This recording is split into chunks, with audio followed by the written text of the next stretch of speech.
Baghdad में Iran का बहुत बड़ा हमला हुआ है। अमेरिकी विक्टोरिया बेस पर मिसाइल गिरी है।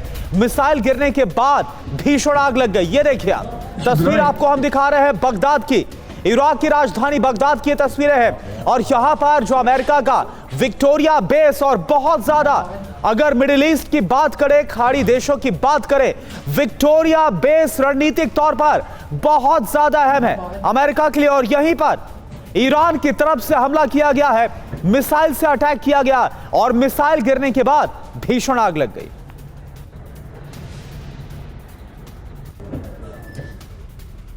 और वहीं ईरान के यूएस इजराइल पर हमले तेज हो गए हैं। ऑपरेशन ट्रू प्रॉमिस 4 का 70वां चरण शुरू हो चुका है। इजराइल के शहरों पर मिसाइल अटैक किए जा रहे हैं। मिडिल ईस्ट में अमेरिकी बेस पर भी टारगेट किया जा रहा है और इससे जुड़ी तमाम तस्वीरें भी सामने आ रही हैं। ऑपरेशन ट्रू प्रॉमिस का 70वां चरण शुरू हो चुका है और इस फेज के तहत, इस ऑपरेशन के तहत अलग अलग इजराइल के शहरों पर मिसाइल अटैक किए जा रहे हैं। मिडिल ईस्ट में जितने भी अमेरिकी बेसिस हैं उन पर ईरान टारगेट कर रहा है।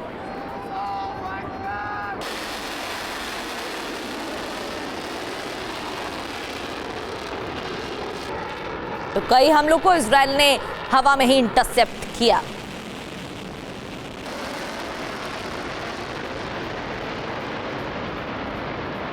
और एक और बड़ी खबर, यूएई में ईरान के हमले की नई धमकी। रास अल खैमा शहर को खाली करने की अपील। रास अल खैमा शहर खाली करने की अपील की गई है। लोगों को शहर खाली करने का निर्देश दिया गया है। तो ऐसे में समझ में आ रहा है कि ईरान की तरफ से कुछ बहुत बड़ा हमला किया जाएगा, क्योंकि यूएई में ईरान के हमले की नई धमकी को जारी किया गया और खास तौर पर रास अल खैमा शहर को खाली करने की अपील की गई है। क्या यहां पर भारी विध्वंस ईरान की तरफ से मचाया जाएगा? और ये जो निर्देश जारी किया गया है शहर को खाली करने का, वो आपको हम दिखा रहे हैं।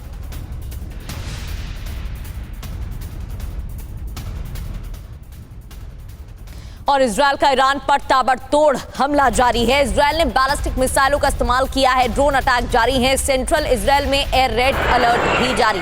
एक तरफ ईरान की तरफ से इजराइल पर हमले हो रहे हैं, तो वहीं दूसरी ओर इजराइल ने बैलिस्टिक मिसाइलों का इस्तेमाल किया।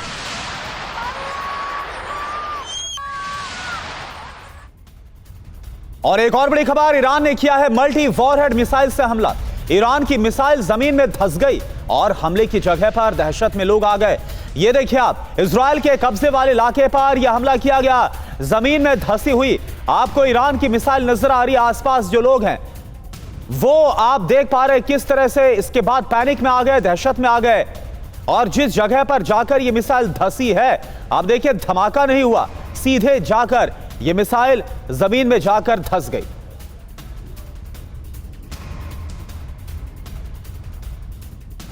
तेल अवीव जहां पर ईरान की तरफ से भारी नुकसान पहुंचाया जा रहा है और जोरदार हमले हो रहे हैं। एक और हमला, मिसाइल हमले से तेल अवीव थर्राया। रिहायशी इलाके में जा गिरी मिसाइल। ये देखिए तस्वीरें, रिहायशी इलाकों में हमले हो रहे हैं। इससे कई इमारतों को भारी नुकसान, कई इमारतें जलकर खाक और राहत बचाव कार्य शुरू किया गया। लेकिन रिहायशी इलाके में गिरी मिसाइल, जिसकी तस्वीर आपके सामने है, देखिए कैसे जोरदार धमाका होता है।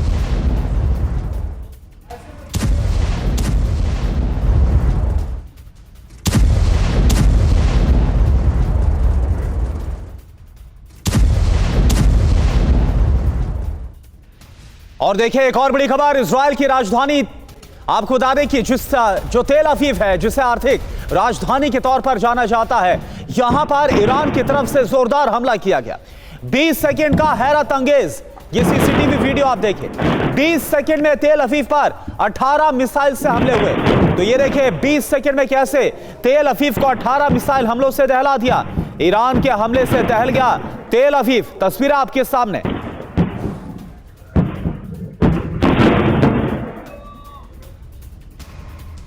और वहीं ईरान ने कद्र और इमाद मिसाइलें दागी हैं। कद्र और इमाद मिसाइलों का इस्तेमाल किया गया। इजराइल के शहरों को टारगेट किया गया है। करीब 1700 किलोमीटर से ज्यादा की मारक क्षमता है इन मिसाइलों की, जिनका इस्तेमाल हमलों के लिए किया गया है। कद्र और इमाद मिसाइलों का इस्तेमाल 1700 किलोमीटर से अधिक की मारक क्षमता।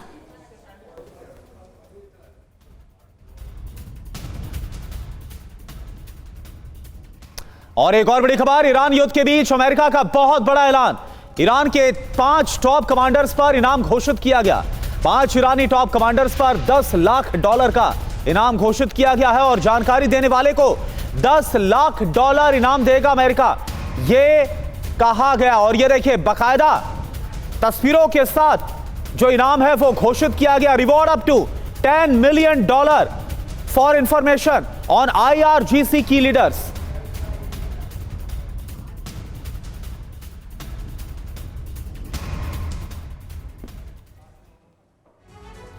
तो अमेरिका ने ईरान के IRGC के 5 प्रमुख कमांडर्स और नेताओं की जानकारी देने पर $1 करोड़ के इनाम की घोषणा की है। यह कार्रवाई अमेरिकी रिवॉर्ड्स फॉर जस्टिस कार्यक्रम के तहत की गई है।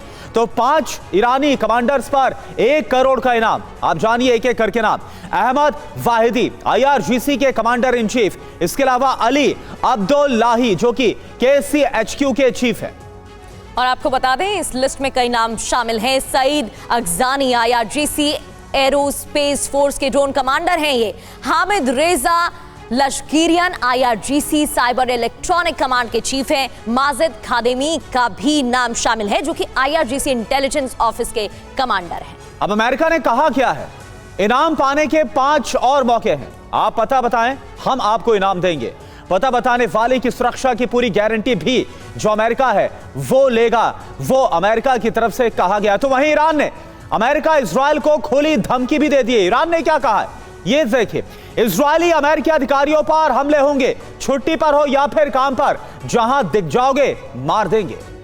हम सबको वॉच कर रहे हैं, कोई भी स्थान सुरक्षित नहीं है, यह भी कहा गया है।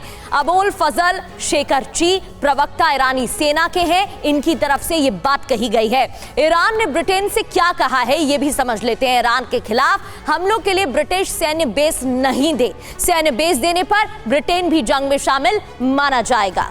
ईरान के विदेश मंत्री अब्बास अरागची ने ब्रिटिश विदेश मंत्री से बाकायदा बात की। अमेरिका इजराइल की मदद पर ब्रिटिश ठिकानों पर हमले की बात कह डाली है। और इन सब के बीच नाटो ने मिडिल ईस्ट से शिफ्ट किया है एडवाइजरी मिशन। मिडिल ईस्ट में बढ़ते बारूदी तनाव और पश्चिमी देशों के ठिकानों पर होते ताबड़तोड़ हमलों के बीच नाटो ने इराक से अपना बोरिया बिस्तर समेटना शुरू कर दिया है। उत्तर इराक में ब्रिटिश, फ्रांसीसी और इतालवी सैन्य अड्डों पर ईरानी मिसाइल और ड्रोन हमलों के बाद नाटो ने सुरक्षा का हवाला देते हुए अपने एडवाइजरी मिशन को वहां से हटाकर यूरोप की तरफ शिफ्ट करने का फैसला किया। और चलिए इस पर बात करते हैं। Air vice marshal Sanjay Bhatnagar sir हमारे साथ जुड़े हैं as a defence expert. Brigadier DS Tripathi sir हमारे साथ एज ए डिफेंस एक्सपर्ट जुड़े हुए, और निनाद सेठ जो कि हमारे साथ फॉरेन एक्सपर्ट के तौर पर जुड़े हुए हैं। सबसे पहले संजय भटनागर सर, मैं आपसे जानना चाहता हूं कि यह कितना बड़ा झटका है, यह कितना बड़ा शॉक है अमेरिका के लिए। जो डोनाल्ड ट्रंप लगातार नाटो को इस जंग में शामिल होने के लिए बोल रहे थे, यहां तक कि आग बबूला हो रहे थे, उस नाटो ने अपना बोरिया बिस्तरा समेटना शुरू कर दिया है मिडिल ईस्ट से। बिल्कुल करुणा, ये बहुत इंपॉर्टेंट चैलेंज अभी एक तरह से निकल के आ रही है यूएस के लिए पिछले कुछ दिनों में। इसका नतीजा अभी आगे चढ़ के उनको बहुत भारी पड़ेगा। क्या हुआ है कि पिछले कुछ दिनों में, पिछले कुछ महीनों में यूएस हमेशा अपने जो अलाइज हैं उनको एलिनेट करता रहा है, उनको दूर करता रहा है किसी ना किसी तरह से, उनको एम्बैरस करके उनकी तरह जिस तरह की लैंग्वेज उन्होंने यूज़ करी है पहले पिछले 1-1.25 साल में, वो बहुत उनको भारी पड़ रही है। अब कोई भी उनका जो नेटो का जो देश है वो उनके साथ खड़ा होने को तैयार नहीं है। ये एक ह्यूमन एस्पेक्ट है, ये एक डिप्लोमेटिक एस्पेक्ट है। उसके अलावा नेटो जो देश है उन्होंने ये रियलाइज़ कर लिया है कि वॉर नेटो की नहीं है, और जो कुछ भी हो रहा है वो इजराइल उससे बेनिफिट कर रहा है फॉर श्योर, लेकिन यूएस को भी फ़ायदा हो रहा है। और वो जो अटैक कर रहे हैं, मिलिट्री अटैक्स जो कर रहे हैं, वो गल्फ के देशों के लिए यस फ़ायदेमंद है, बट जो इफ़ेक्ट हो रहा है उसका वो एनर्जी सिक्योरिटी पे हो रहा है, जिसके कारण वहाँ की एनर्जी सिक्योरिटी का डामाडोल हो रही है। उनके प्राइसेस ऑफ एनर्जी बढ़ रहे हैं। तो क्या करना पड़ेगा उनको, या तो यूएस पे डिपेंड करना पड़ेगा या फिर रशिया से लाइन खोलनी पड़ेगी, जो कि दोनों नहीं चाहते। इसलिए बड़ी अजीब सिचुएशन में जो नेटो कंट्रीज हैं वो अपने आप को देख रहे हैं। अजीब अमेरिका के लिए होते नजर आ रहे हैं। अमेरिका को भी नहीं लगा होगा कि जो रिश्ते 1990, 2001 और 2003 में यूरोपीय देशों के साथ थे वो इतना बदल जाएंगे। हालांकि इसमें डोनाल्ड ट्रंप की तरफ से जिस तरीके से बयान दिए गए, जिस तरीके से उनकी तरफ से लगातार तंज कसे गए हैं और बिहेव किया गया है, उसका भी असर है। बढ़ते आगे, इजरायल में गिरी ईरानी मिसाइल चलती कार के सामने गिरी, उसकी तस्वीर आपको दिखाएंगे। मिसाइल गिरने के बाद जोरदार धमाका भी हुआ है। तो इजरायल में लगातार ईरान की तरफ से मिसाइल और ड्रोन अटैक जारी है। देखिए कैसे एक कार सवार यहां से गुजर रहा होता है, अचानक से चलती कार के सामने मिसाइल गिर जाती है। इस दौरान कार सवार बाल बाल बचा। Oh my God! אם אתה צריף! और एक और बड़ी खबर, 22 दिनों से जारी युद्ध के बीच अभी की बहुत बड़ी खबर आ रही है। अमेरिका के डिएगो गार्सिया बेस पर भी हमला किया है ईरान ने। हिंद महासागर में यूएस बेस पर ईरान का यह हमला। ईरान से लगभग 4000 किलोमीटर दूर है डिएगो गार्सिया। डिएगो गार्सिया पर 2 बैलिस्टिक मिसाइलें दागी है। वॉल स्ट्रीट जर्नल के हवाले से यह बहुत बड़ी खबर है। तो अब अभी तक आपने देखा जो खाड़ी देशों में, मिडिल ईस्ट में जो अमेरिकी बेसिस है वहां पर हमला, लेकिन पहली बार ऐसा हुआ है 4000 किलोमीटर दूर हिंद महासागर में डिएगो गार्सिया पर हमला किया गया 2 बैलिस्टिक मिसाइल के जरिए ईरान की तरफ से। इजरायल में ईरान का मिसाइल हमला जारी है। मध्य इजरायल की बात करें तो ईरान ने यहां पर अटैक किया है। इजरायल ने हवा में ही मिसाइलों को गिराया है। इजरायल में ईरान का मिसाइल अटैक, हवा में ही इन मिसाइलों को नष्ट किया गया। तो सेंट्रल इजरायल में ईरान के हमले जारी हैं। इस दौरान रिहायशी इलाकों में भी हमले किए गए, कई इमारतें भी इन हमलों की जद में आई हैं। हवा में ही कई मिसाइलों को इंटरसेप्ट किया गया। और वहीं ईरान पर राष्ट्रपति ट्रंप का बहुत बड़ा बयान, हम अपने टारगेट के बहुत ज्यादा करीब हैं। डोनाल्ड ट्रंप की तरफ से यह दावा, ईरान की नौसेना और वायुसेना लगभग खत्म है, यह डोनाल्ड ट्रंप की तरफ से कहा गया। खैर, अगर ईरान की नौसेना और वायुसेना की बात की जाए तो वो तो पहले से ही काफी कमजोर थी। खास तौर पर जो ईरान है मुख्य तौर पर अपनी मिसाइल और ड्रोन पावर के जरिए ही अमेरिका और इजराइल से लड़ता हुआ नजर आ रहा है। और अभी हम इस पर चर्चा भी कर रहे थे, इससे जुड़ी एक और बड़ी खबर, नाटो देशों पर फिर भड़के हैं डोनाल्ड ट्रंप। नाटो की हालत बहुत खराब है। डोनाल्ड ट्रंप ने कहा स्ट्रेट ऑफ हॉर्मुज में मदद नहीं की। हॉर्मुज से नाटो को ऊर्जा मिलती है, ये बात भी कही। इतना भी कहा गया है कि हम इसे याद रखेंगे किस तरीके से इस दौरान नाटो देशों की तरफ से बात कही गई है या मदद दी गई है। हॉर्मुज स्ट्रेट में मदद नहीं की गई, हॉर्मुज से नाटो को ऊर्जा मिलती है, डोनाल्ड ट्रंप का बयान। तो डोनाल्ड ट्रंप का यह बयान आपने सुना, मीडिया से बात करते हुए नाटो से बहुत ज्यादा खफा, बहुत ज्यादा नाराज डोनाल्ड ट्रंप नजर आ रहे हैं। देखिए हुआ क्या है, दरअसल ईरान से जंग पर बेरुखी नजर आ रही है। हॉर्मुज स्ट्रेट में नेवी की तैनाती की जो मांग है वो नाटो कंट्रीज की तरफ से खारिज कर दी गई। यूरोपीय देशों ने यूएस सैन्य अभियान से दूरी बना ली। ट्रंप का युद्ध माना गया इसको, ट्रंप का युद्ध मानकर नाटो देश मदद नहीं कर रहे हैं। और रक्षा खर्च की बात कहें तो ये मुद्दा भी प्रमुख तौर पर उठा। अमेरिका का ज्यादा खर्च, अन्य देशों का बजट कम है। तेल की कीमतों पर तकरार भी देखने को मिली है। बढ़ती कीमतों की शिकायत नाटो देश कर रहे हैं और उनको भी परेशानी हो रही है। ट्रंप नाटो में आर पार के हालात बने हुए हैं। यूएसए के बिना नाटो एक कागज का शेर है, ये बयान डोनाल्ड ट्रंप की तरफ से दिया गया। वो ईरान को परमाणु ताकत बनने से रोकने की लड़ाई में शामिल नहीं होना चाहते हैं। अब लड़ाई सैन्य कार्रवाई से जीत ली गई है, जिसमें उनके लिए बहुत कम खतरा है, तो वो तेल की ऊंची कीमतों के बारे में शिकायत करते रहते हैं, जिन्हें उन्हें चुकाना पड़ता है। लेकिन हॉर्मुज स्ट्रेट को खोलने में मदद नहीं करना चाहते, जो कि एक बहुत ही आसान मिलिट्री रास्ता है। और साथ ही डोनाल्ड ट्रंप ने कहा कि तेल की ऊंची कीमतों का एकमात्र कारण है उनके लिए यह करना बहुत ज्यादा आसान है और इसमें बहुत कम रिस्क है। कायर हम याद रखेंगे। आप देखिए कैसे शब्दों का इस्तेमाल किया गया, कायर कहा गया डोनाल्ड ट्रंप की तरफ से।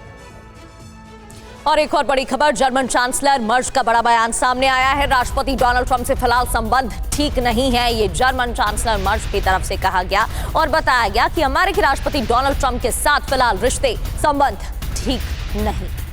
तो फिलहाल उनके साथ संबंध ठीक नहीं है। जर्मन चांसलर मर्ज को आप सुन रहे थे। ब्रिगेडियर डीएस त्रिपाठी सर, आप इसे कैसे देख रहे हैं? जिस तरीके से नाटो देश के साथ ट्रंप की आर पार देखने को मिल रही है, रिश्तों में खटास देखने को मिल रही है, क्या इसका फायदा ईरान को मिल सकता है? क्योंकि पहले से ईरान मजबूत स्थिति में कहीं कहीं नजर आया है। बिल्कुल, देखिए, मैं आपको याद दिलाना चाहूँगा कि जब इराक में अमेरिका गया था उस समय 83 कंट्रीज उसके साथ थे, बाद में कम हो गए, 67 हो गए, और नाटो तो पूरा ही अमेरिका के साथ था। और इस बार कोई इनके साथ नहीं है, क्योंकि आप अगर देखिए इन्होंने नाटो के साथ क्या किया, यूरोपियन कंट्रीज के साथ। जब इनका पहला टेन्योर था ट्रंप का, तभी ये कहते थे कि हम नाटो के लिए इतना पैसा अमेरिका क्यों खर्च कर रहा है। और उस समय नाटो तकरीबन 1 to 1.5% अपना जीडीपी का अपने डिफेंस पर खर्च करता था। और अभी सेकेंड टेन्योर में इन्होंने सब कुछ कम कर दिया, और मजबूरन पूरे यूरोप को, नाटो को 5 to 6% ऑफ जीडीपी उन्होंने अपना खर्च करना पड़ेगा अपने डिफेंस के लिए। ये बहुत बड़ी चीज़ है उनके लिए। दूसरा, इतनी डिसरप्शन कर रखी है। पहली बात तो ट्रंप को अपना ही एम क्लियर नहीं है कि किस लिए उन्होंने ईरान पर यह हमला किया, और इसीलिए नाटो कह रहा है कि ये उनकी लड़ाई है। पहले उन्होंने कहा कि इसको न्यूक्लियर पावर अगर ईरान होता है तो हमारे लिए बहुत बड़ा खतरा है। फिर उन्होंने रेजिम चेंज की बात की, वो करना है। और इजराइल का एम अलग है। इजराइल चाहता है कि पूरे ईरान को जो है नस्तनाबूद कर दिया जाए। तो ये क्लियर एम नहीं है, इसीलिए नाटो इसमें पड़ना नहीं चाहता। दूसरी चीज़, 60% जो एनर्जी है पूरी नाटो की या यूरोप की इसी इलाके से जाती है, तो वो भी जो है एक बहुत बड़ी चीज़ है उनके लिए। अमेरिका में खुद में देखिए, पिछले इन 20 दिनों में तकरीबन 10 से 15% प्राइसेस गैसोलीन के और बाकी चीज़ के बढ़ गए हैं। तो पूरी दुनिया में क्या हालात होगी ये उनको पता है, इसलिए कोई इसमें जाना नहीं चाहता, क्योंकि इससे अमेरिका का नुकसान देखिए कितना हो गया। $200 बिलियन तो अब वो लेने जा रहे हैं अपने आर्म्स एम्युनिशन के लिए अपने यहाँ ही। और उनके जो कहा जा रहा है, वॉल स्ट्रीट जर्नल कह रहा है कि तकरीबन उतना ही इनका नुकसान हो रखा है। 16 इनके वॉर प्लेन चले गए, फाइटर्स, इनके 2 शिप्स पर नुकसान हुआ। तो और इनका जितना एम्युनिशन जा रहा है और ईरान रुक नहीं रहा है, तो ये देख करके कोई नाटो कंट्री अभी इनका साथ देने को तैयार नहीं है। बिल्कुल, यानी कुल मिलाकर त्रिपाठी सर ये नजर आ रहा है कि कैसे जो अमेरिका उसके पसीने छूटते हुए ईरान के खिलाफ नजर आ रहे हैं। निनाज सेठ सर, एक बात मैं आपसे समझना चाहूंगा, एक बात मुझे बताइए कि रूस के खिलाफ हमने देखा किस तरह से जो अमेरिका है उसने अपना हाथ खींचा, और वहीं से नाटो जो कि एक मिलिट्री संगठन है उसके वजूद को लेकर सवाल उठने खड़े हो गए। और अगर अब बाकी के नाटो देश ऐसा कर रहे हैं तो उनके पास तो एक आधार है ना कि जब आपने अपने हाथ खींचे तो हम क्यों ऐसा ना करें। मेरे ख्याल से नेटो के पास कुछ खास कार्ड्स नहीं हैं। हाँ। अमेरिका के बिना नेटो कुछ भी नहीं है। पहली 3 चीजें हैं। 85% ऑफ नेटो बजट अमेरिका देता है।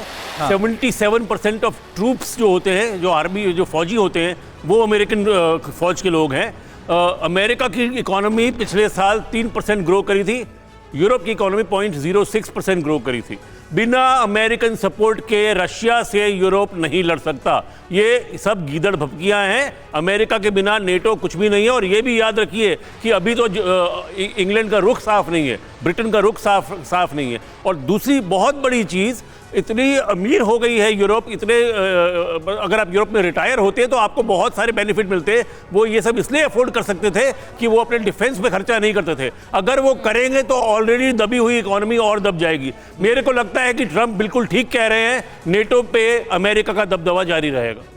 बिल्कुल सर, लेकिन जिस तरीके से बजट खर्च कम है इन देशों का, उनकी तरफ से भी ये बात कही जा रही है कि अमेरिका जितना हमारा बजट खर्च नहीं है, तो अगर हम इसमें इंक्लूड होते हैं या शामिल होते हैं तो नुकसान हमारा होगा। इस पर आगे चर्चा करेंगे, सर आपका रिएक्शन लूंगी। लेकिन एक और बड़ी खबर, अब आपको इजराइल लेबनान बॉर्डर से एक TV9 की ग्राउंड रिपोर्ट दिखाते हैं, क्योंकि TV9 सहयोगी लगातार आपको वो रिपोर्ट्स पहुंचा रहे हैं ग्राउंड जीरो से, जहां हमले किए जा रहे हैं, जहां से IDF ग्राउंड ऑपरेशन की शुरुआत हुई। देखिए रिपोर्ट। इस वक्त हम मौजूद हैं ठीक इस जगह पर, जो कि इजराइल और लेबनान के बीच का बॉर्डर इलाका है। और आप देखिए इस पर जो ये बॉर्डर का जो पॉइंट है, जो रोशन हनिकरा नाम जगह है, यहाँ से आप देखिए कि बेरूत के बारे में लिखा हुआ है कि बेरूत 120 किलोमीटर की दूरी पर स्थित है। वहीं इस पॉइंट से जेरूसलम जो है वो 205 किलोमीटर की दूरी पर स्थित है। और हम इस वक्त इसी बॉर्डर के एरिया पर मौजूद हैं, जहाँ पर आप देखिए इसके इस पार का जो हिस्सा है वो लेबनान का इलाका है और यहाँ से लेबनान शुरू होता है। वहीं दूसरी तरफ हम जिस जगह पर मौजूद हैं, यहाँ से इजराइल की टेरिटरी शुरू होती है। और इस वक्त TV9 की टीम ठीक उस बॉर्डर पॉइंट पर मौजूद है, जहाँ पर कि हम इजरायली साइड में मौजूद हैं और जहाँ से हम आपको दिखाने की कोशिश कर रहे हैं। इसके ठीक दूसरे तरफ का जो हिस्सा है, जो आप घर देख रहे हैं और जो बाकी चीज़ें देख रहे हैं, ये यहाँ पर लेबनान का हिस्सा है। लेबनान में मुख्य तौर पर जो साउथ लेबनान का इलाका है, यानी कि जो हिजबुल्लाह के कंट्रोल में है, जहाँ से लगातार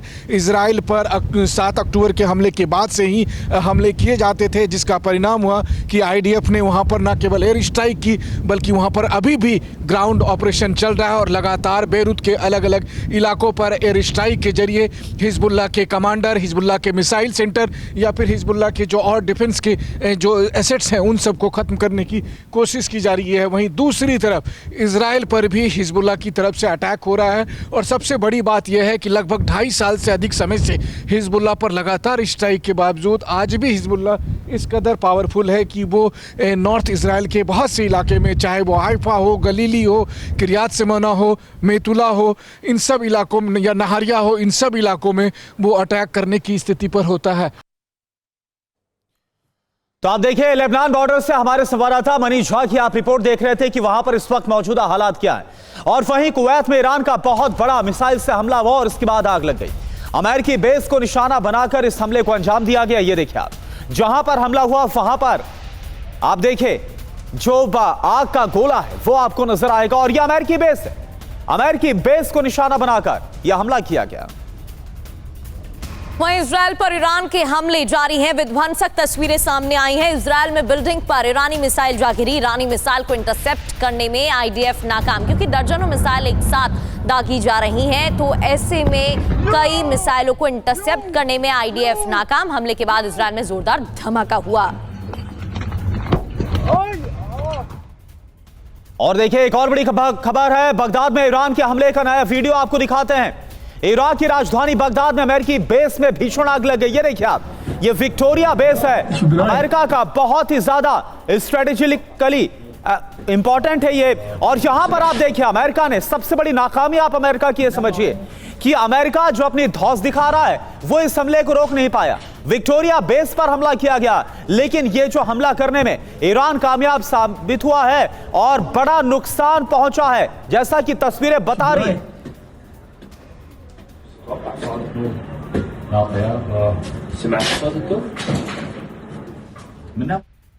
और ईरान में अमेरिकी ग्राउंड फोर्स की तैनाती की तैयारी, बड़ी खबर। पेंटागन ने बनाई तैनाती की योजना, 5000 मरीन सैनिकों की तैनाती की तैयारी।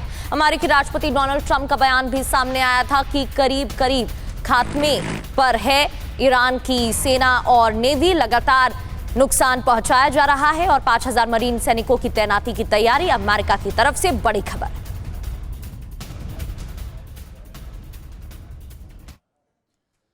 तो अमेरिकी सेंट्रल कमांड ने ईरान में तबाही की तस्वीरों को जारी किया। ये 2 तस्वीर अब आपको दिखाते हैं। सीधा बिग वॉल का हम रुख करते हैं। अमेरिकी हमले से पहले ये देखिए 3 मार्च 2026 की तस्वीर है और ये देखिए 12 मार्च 2026 की। ये जो तस्वीर आप देख पा रहे हैं इस्फहान के खोमेनी शहर में जो ड्रोन फैक्ट्री है, दरअसल उसकी है। यहां पर अगर देखें तो ये आप देखिए, ये जो पूरी फैक्ट्री है वो एकदम आपको ठीक नजर आ रही है, पूरी तरह से यहां पर कोई भी नुकसान नहीं। लेकिन वहां क्या हुआ हमले के बाद 12 मार्च को, बताइए आप जरा। एक तरफ 3 मार्च की तस्वीरें करुणा ने आपको दिखाई, अब 12 मार्च की तस्वीरें। 12 मार्च को क्या हुआ? अमेरिकी हमले के बाद आप देखिए कैसे तबाही मचाई गई है। ये सैटेलाइट इमेजेस आपको दिखा रहे हैं। एक तरफ आपने देखा कि फैक्ट्री नजर आ रही है, लेकिन ईरान में खोमेनी शहर की ड्रोन फैक्ट्री पर जब हमला हुआ तो 12 मार्च की तस्वीरें आपके सामने, जिसके बाद ये फैक्ट्री खाक हो गई। और इस तस्वीरों के जरिए समझा जा सकता है कि हमले के बाद किस तरीके से इस फैक्ट्री को खाक किया गया है। एक के बाद एक धमाके और अटैक यहां पर हुए, जिसके बाद ये अंतर 3 मार्च और 12 मार्च देखने को मिल रहा है। बिल्कुल। और भटनागर सर एक बात बताइए कि जिस तरह से तस्वीरें हम दिखा रही है, ऐसी ना जाने कितनी तस्वीरें सामने आई है जहां पर ईरान को बहुत ज्यादा नुकसान उठाना पड़ा है। ईरान की जो टॉप लीडरशिप है उसका लगभग खात्मा हो गया है। मुस्तफा किस हाल में है, इसको लेकर भी कई सारे सवाल खड़े हो रहे हैं। क्या आपको लगता है कि जो ईरान इस वक्त बड़े हमलों को अंजाम दे रहा है वो बहुत लंबा इन हालातों में इस युद्ध को खींच सकता है? बिल्कुल करुणा, जैसे कि आपने दो तस्वीरों में दिखाया, ये तो कुछ एग्जाम्पल्स हैं जो डिक्लासिफाई करे गए हैं और हमारे को अवेलेबल हैं और आपकी चैनल के थ्रू हमको मिला। ऐसे ही बहुत सारे अटैक हुए हैं। तो यूएस की तरफ से, इजराइल की तरफ से, ये सारे एरियल अटैक्स बहुत सक्सेसफुल हुए। इसमें कोई दो राय नहीं है कि यूएस और इजराइल कंबाइंड फोर्सेस बहुत ज़्यादा सुपीरियर हैं एयर से टारगेट करने में, और वो जो रेजिस्टेंस जो उसको मिल रहा है ईरान की तरफ से वो बहुत मिनिमल है, बहुत कम है, इसलिए उनके सारे अटैक सक्सेसफुल हुए। But at the same time जो ईरान कर रहा है, धीरे धीरे करके अपनी नई मिसाइल लेके सामने आ रहा है। हालांकि उसकी सारी मिसाइल फैक्ट्रीज, उसके लॉन्चर्स काफ़ी हद तक टारगेट किए गए हैं और मैन्युफैक्चरिंग कैपेबिलिटी को भी काफ़ी हद तक मिसाइल और ड्रोन की मैन्युफैक्चरिंग को भी काफ़ी अटैक्स हुए हैं। लेकिन फिर भी उनकी अंडरग्राउंड फैसिलिटीज जहाँ पे भी हैं, जहाँ पे वो ये इसको छुपा के रखा है, इन सबको वो धीरे धीरे करके निकाल रहा है और नए तरीके के आयाम लेकर आ रहा है, नए तरीके के ऑप्शन लेकर आ रहा है। जैसे इजराइल में जो उसने कुछ अटैक किए पिछले 3-4 दिनों में, वो स्पेशली उसने मल्टीपल वॉरेट यूज़ करे, उसने क्लस्टर वॉरेट्स का इस्तेमाल किया है और अभी लॉन्ग डिस्टेंस भी फायर करी है, जैसे आपकी चैनल के थ्रू बताया, ड्यू गार्शा जो कि अप्रोक्सीमेटली 4000 किलोमीटर दूर है, वहां पे अटैक किया। तो IRBM मिसाइल की भी उसने एक अपनी सर, और ये जो डिएगो में अटैक हुआ है उसको लेकर भी सवाल आपसे करेंगे कि अब इन हथियारों का इस्तेमाल भी ईरान कर रहा है क्या, क्योंकि 4000 किलोमीटर दूर ये हमले हुए हैं। एक और बड़ी ब्रेकिंग है, बैरूत में इजराइल की air strike, Israeli air strike से भारी तबाही देखने को मिली है। हिजबुल्लाह के कई ठिकाने तबाह किए गए हैं, हिजबुल्लाह के कई ठिकाने ध्वस्त कर दिए गए। इजरायली एयर स्ट्राइक से भारी तबाही। और एक और बड़ी खबर मिडिल ईस्ट से, जहां पर परमाणु युद्ध का खतरा बढ़ रहा है। बहुत ज्यादा चिंता में डालने वाली खबर है। संघर्ष ने बढ़ा दी है परमाणु युद्ध की आशंका। 22 दिन से जारी अमेरिका, इजराइल और ईरान की ये जंग। इजराइल में पुलिस स्टेशन पर बड़ा हमला हुआ है। हमले में कई पुलिसकर्मियों की मौत की खबर। ईरान ने मिसाइल से अटैक किया यहां पर। मौके पर रेस्क्यू ऑपरेशन जारी। ये तस्वीर आपको दिखा रहे हैं। पुलिस स्टेशन पर बड़ा अटैक हुआ जिसके बाद कई पुलिसकर्मियों की मौत। और एक और बड़ी खबर तेहरान से, जहां पर अमेरिका और इजराइल ने बमबारी की है। ताजा बमबारी है ये। तेहरान के अलग अलग इलाकों में धमाके सुने गए हैं। ये देखिए, हमले के बाद मच गई अफरा तफरी। और त्रिपाठी सर, जिस तरीके से हमले किए जा रहे हैं, अफरा तफरी का माहौल तो देखने को मिल ही रहा है। एक तरफ अमेरिका और इजराइल की तरफ से हमले हो रहे हैं जहां भारी नुकसान ईरान को हो रहा है, लेकिन ईरान की तरफ से बयान दिया गया था कि हम आने वाले समय में आधुनिक हथियारों का इस्तेमाल करेंगे। जो हाल ही में डिएगो गार्सिया में अटैक हुआ है, क्या वो उसी का उदाहरण है? नहीं, बिल्कुल। आप देखिए, ये चुन करके हमले हो रहे हैं, सटीक हमले हो रहे हैं। हाँ, कुछ जगहों पर अलग है, लेकिन अभी खास करके ईरान जो अपने ये क्लस्टर बॉम्बेट्स यूज़ कर रहा है, खास करके सेजल और खुरामशहर मिसाइलों के साथ, ये जो है इनमें आप देखिए 10 से लेकर के 24 तक क्लस्टर बॉम्बलेट्स हो सकते हैं, जिसमें 5 kg से लेकर के 20 से लेकर के 40 kg तक का वॉरहेड इस्तेमाल हो सकता है। और वो जब जाके फैलते हैं तो हर एक को इंटरसेप्ट करना बहुत मुश्किल होता है। तो इस वजह से डैमेजेस दिखाई पड़ रहे हैं। और ख़ास करके जो रिफाइनरीज हैं, बेसेस हैं, उन पर इतने बॉम्बलेट्स अगर जाएंगे तो ज़रूर कुछ ना कुछ नुकसान होगा। तो ये जो चीज़ हो रही है अभी, वो इजराइल कर रहा है। प्लस इसके साथ मैं ऐड करना चाहूंगा, बिल्कुल सर, जो आपने डिएगो गार्सिया का बताया, ठीक है, आप सोचिए 4000 किलोमीटर पर वो फायर किया, दो मिसाइलें, हालांकि डैमेज नहीं हुई, लेकिन इसका लेकिन सर ये बात जरूर है कि ईरान ने बता दिया है अमेरिका को कि वो कहीं तक जाकर भी उसकी जो पहुंच है वो बहुत दूर तक है, और अमेरिका को एक तरह से वार्निंग, अटैक किया गया। एक और बड़ी खबर, IRGC की ट्रंप और नेतन्याहू को चेतावनी, सद्दाम हुसैन जैसा होगा दोनों का हश्र, जंग हमारे लिए या तो जीत है या फिर शहादत है, ये कह दिया गया। निनाद सेठ सर, कैसे इसको डिकोड करेंगे? सद्दाम हुसैन जैसा हाल, या तो जीत होगी या फिर हम शहादत दे देंगे। जा रहा है ये गीदड़ भपकियां तभी होती है जब आप डेस्परेट होते हो, जब आपके पास और कुछ कहने को नहीं होता। देखिए, ईरान के पास कोई एडवांटेज इस वक्त नहीं है। ये इधर उधर इक्का दुक्का मिसाइल छोड़ने से आप मैसेज जरूर भेजते हो, और डियागो गार्सिया पे तो छोड़ के बहुत बड़ा मैसेज दिया है कि हमारी कैपेबिलिटी है, पर क्या ये कैपेबिलिटी मैच विनिंग है? क्या ये डिसाइड कर सकता है वॉर का कोर्स? मुझे नहीं लगता। मुझे लगता है कि ईरान के पास एक और दिक्कत आ रही है, रुख बदल रहा है सऊदी अरब का, रुख बदल रहा है यूएई का, उनकी जो पेशेंस है वो खत्म हो रही है। मल्टी फ्रंट अटैक हो सकता है ईरान पे। ईरान के पास एक बहुत बड़ा फायदा है टाइम का। अगर वो थोड़ा सा भी, अगर अप्रैल के एंड तक भी लड़ते हैं तो मेरे को लगता है कि अमेरिका पे ठीक है। एक और बड़ी खबर, ईरान पर हमले का एक और वीडियो सेंट्रल कमांड ने जारी किया है। वीडियो हमले में ईरान का मिसाइल लॉन्चर ध्वस्त हुआ, और तस्वीरें आपको हम दिखाते हैं। ये देखिए तस्वीरें आपके सामने, ईरान पर हमले का एक और वीडियो सेंट्रल कमांड की तरफ से अमेरिकी सेंट्रल कमांड ने इस वीडियो को जारी किया है। हमले में ईरान का जो मिसाइल लॉन्चर है वो ध्वस्त हो गया।